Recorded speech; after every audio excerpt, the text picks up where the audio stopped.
What we are seeing now and what we are busy experiencing now cannot possibly be described as a new thing or come as a surprise to anybody.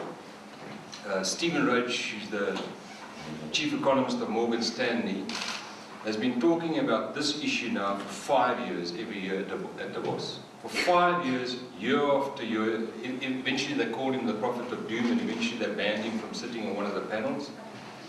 Until this year, he's been saying every year, guys, there's a property bubble in the United States and it cannot last. I was on the desk on Tuesday, the 20th of October '87, when we had that crash. That day my little division lost R1 million and we thought it was the end of the world. You put that in, to compare that to what's happening today. It's just, well, you take that old crash and it just pales into insignificance.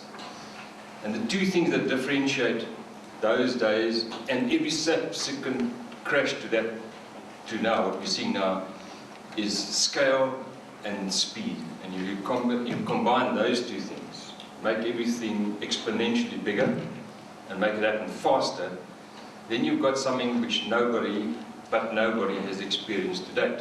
Hold thumbs and cross the fingers and hope that this doesn't really spill over from Wall Street onto Main Street, and that all those CDOs and CDSs that were also written at the same time, but which is a multiple bigger than the subprime issue, because the one deals with the retail market and the other one deals with the mainstream business environment. That doesn't start unraveling, because then, guys, we've got bigger problems. So the inevitable change in regulation has to come. I certainly hope that it's going to be carefully considered and that you don't get those knee-jerk reactions that sometimes do come when you have crises, that people just put something in place because they can't be seen to be doing nothing. So, like when you had SOX after Enron and WorldCom, which was a disaster for the American securities industry, I hope the regulation is more carefully considered this time. A little exchange like the JSE here on the tip of Africa, where we don't have the luxury of being a China or a Russia with the enormous wealth one way or another. Yeah, we have to be very careful about preserving this reputation.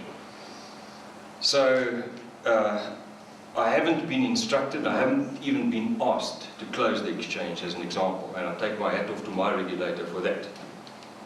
We also have not been asked, like many of the other exchanges have been asked, to introduce another artificial intervention like stop the short selling of a particular sector. That's an artificial intervention. We abhor it. I will give that opinion if I'm asked, and I'll need a lot of persuading if somebody starts leaning on me. Then again, we are fortunate in South Africa where we have much better regulation regarding that type of activity, yeah? And then more fundamentally, we certainly don't have a banking sector that's overvalued.